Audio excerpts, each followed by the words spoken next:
Hi, welcome to another edition of This Issue. My guest this time is my old friend from Biddeford, Maine, Richard Rhames, vegetable farmer and political activist extraordinaire. Biddeford Welcome. City Councilor. Former? No, Current? I'm on the council. You Current? didn't know that? No, No? current Oh, yeah. Biddeford No. City Councilor? I got drafted again, yeah. Oh my God, well, maybe congratulations. Yeah. Great time to be on the city council. Yeah. Perfect storm. Yeah, as the city burns, they throw you on finally, huh? Just another log on the fire. Well, good to have you here. Thanks. How are you doing these days? Okay. You recently had some surgery, I understand. Well, I could finally afford to have surgery because at 66 and a half, about a year and a half ago, I became eligible for Medicare, a single payer program.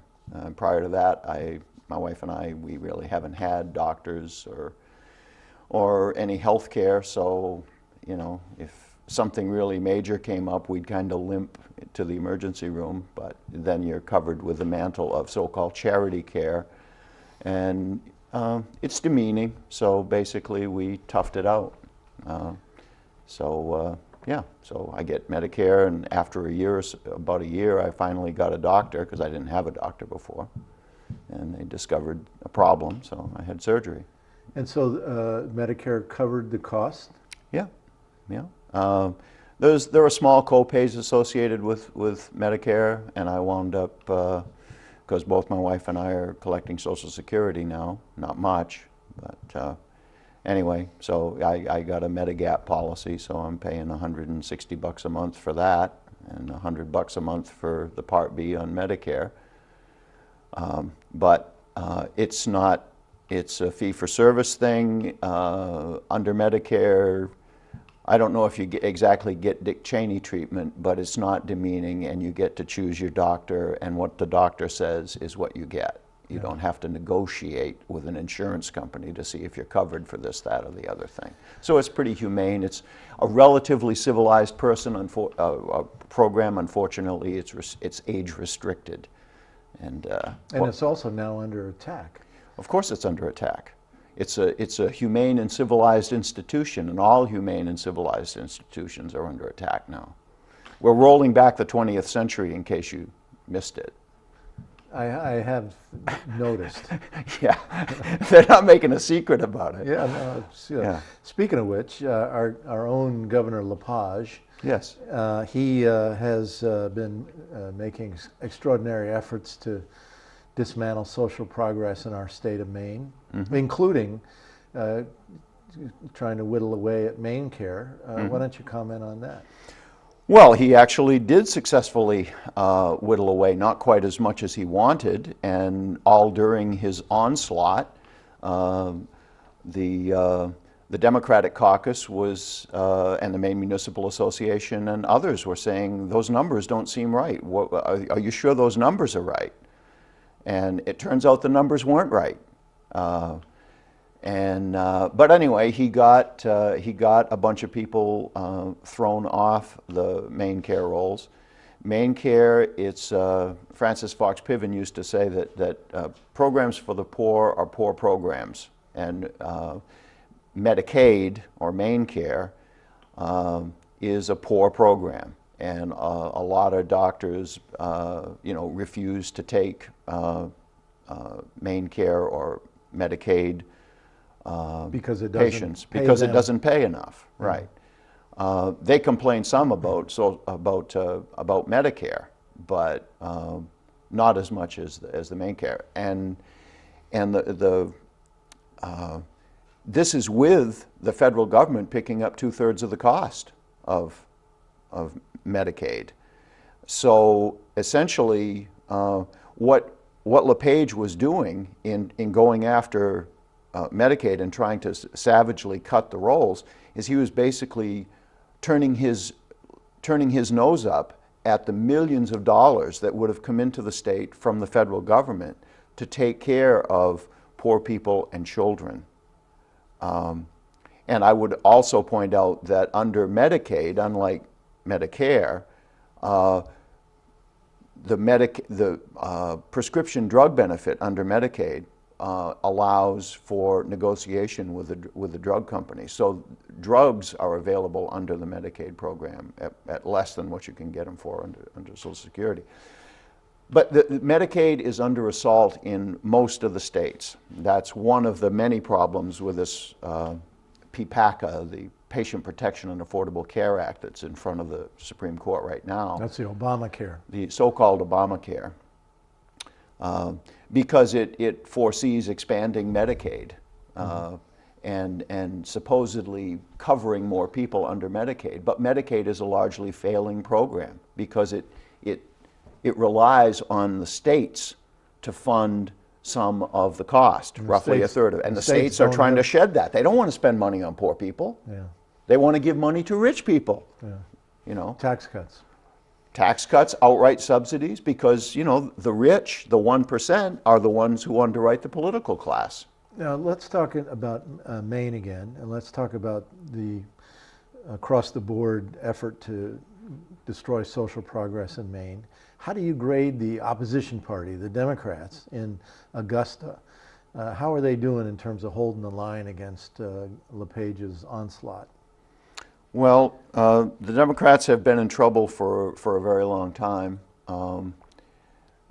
with the savaging of organized labor that has been done partly through these free trade agreements that gained a lot of momentum under Slick Willie Clinton.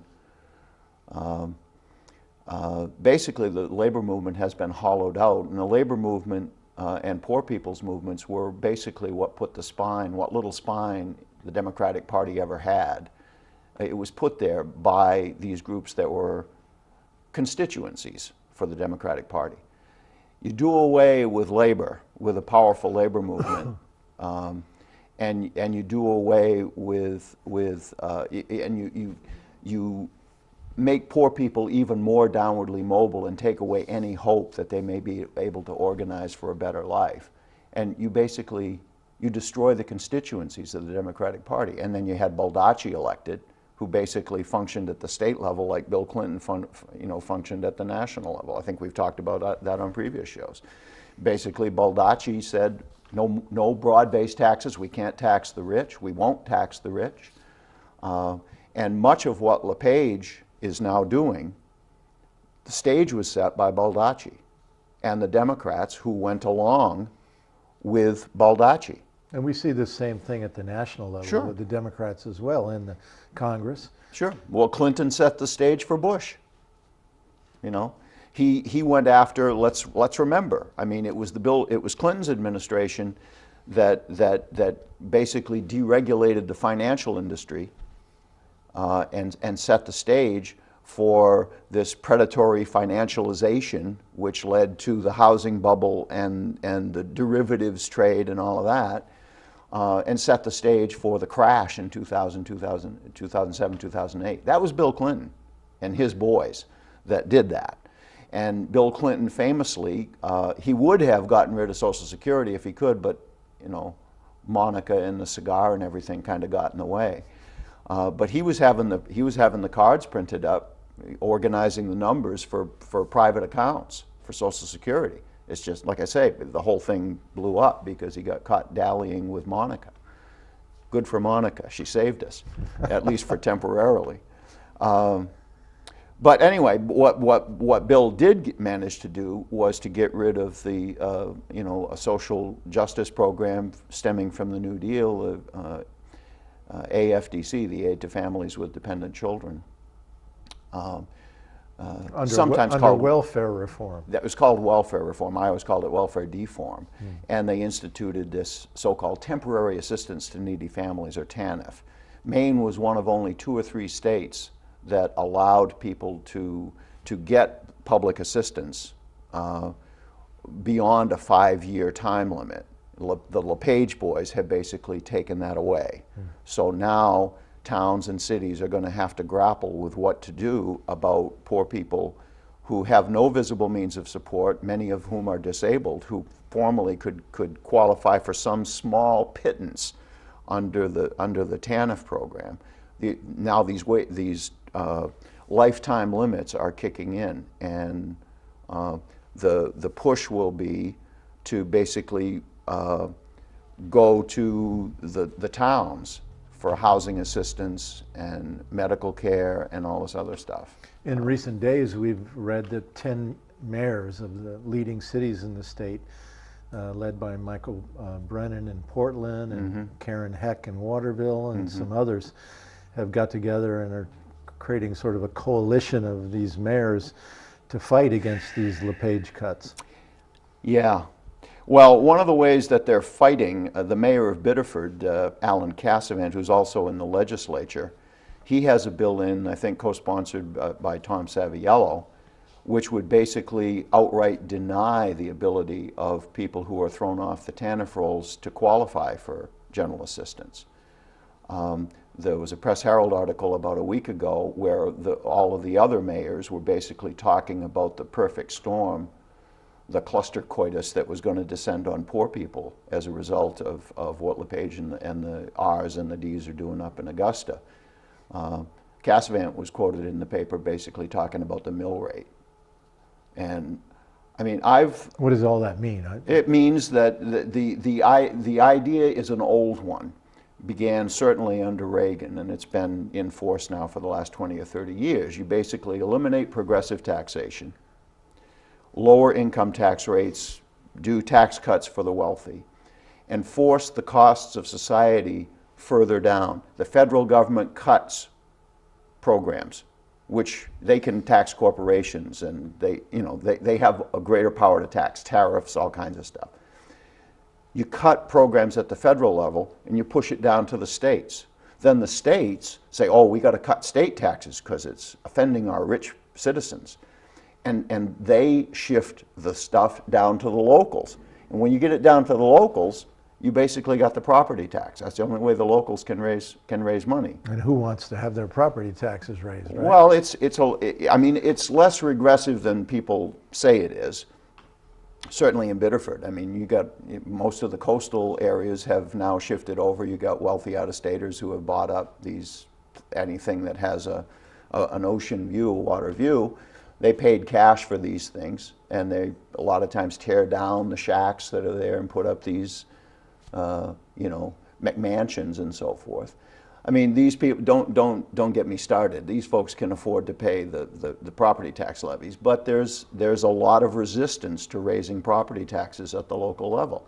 And basically what it does is create this race to the bottom. And the short-term thinking is, what's the mill rate? What's the local tax bill going to read next year? And so you have this with the so-called education reforms. You're having cuts at the federal level. You're having cuts to most programs at the federal level. States are cutting back, and then the cities who have to deal with these problems, the kids got to disappear every morning and go to school. Are they going to be warehoused, or are they actually going to learn anything? So depending on the wealth potential of a... And eventually, people who've looked at it maintain that Maine is going to have a climate over the next coming decades, that the climate in Maine is going to be similar to Atlanta, Georgia. Some people are going to like that. Yeah, as someone said years ago, the early stages of global warming are going to be a lot of fun. But what comes next is not going to be a lot of fun with sea level rise. If we succeed in melting all of the ice on the planet, which people like James Hansen, NASA scientist, probably the preeminent authority on this. I mean, people who understand the science are very alarmed and talking about how we don't have very long to turn this around. Once you alienate Mother Nature, we can change the balance, and once you upset the natural systems that have governed climate on this planet for as long as humankind has existed, you set up a scenario of kicking the climate regime on this planet into a stage before that existed before mankind developed.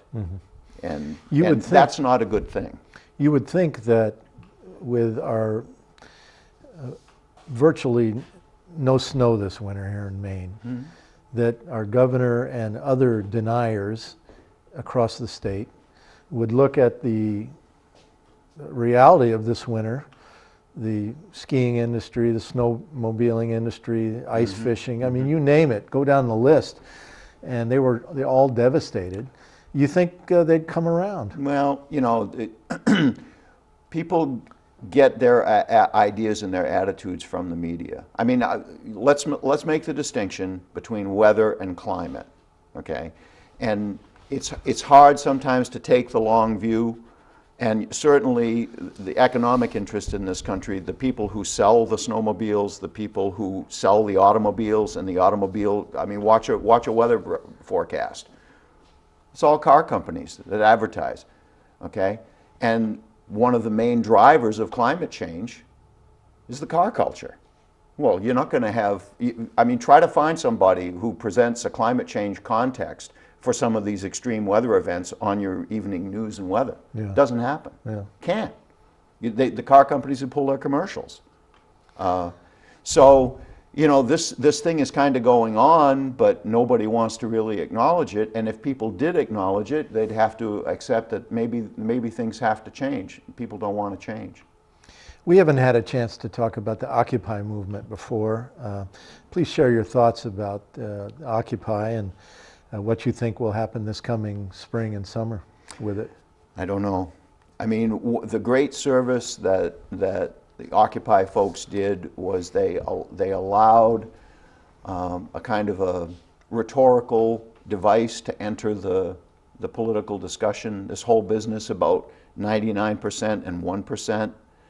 They managed to raise this issue that the society seems to, or what passes for society in the United States, serves the interests of a very small minority of people, and increasingly the economic prosperity, to the limited extent that we were able to achieve it in the United States, broadly based in the 2 or 3 decades after World War II, that basically that economic prosperity, the broad-based economic prosperity, has largely been hijacked and people put on a down escalator.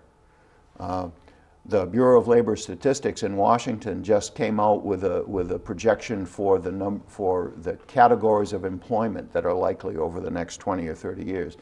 Despite all of the rhetoric about getting a college education, most of the lion's share of the employment possibilities in the United States are going to be drink pushers, waiters and waitresses, retail. Most of the jobs that are going to be created won't even require a high school education. We have successfully de-skilled the population. We're moving into a regime where you have people unrepresented by labor, who are not able to collectively bargain over wages and benefits, and you have record profits. The fortunate fifth, or the 1% at the top of the food chain, is doing extremely well, okay? Better than the 1% did prior to the Great Depression. And how long are the American people going to sit back and allow this growing divide between the 1% and the 99% to continue? Well, that's a $64 question, isn't it?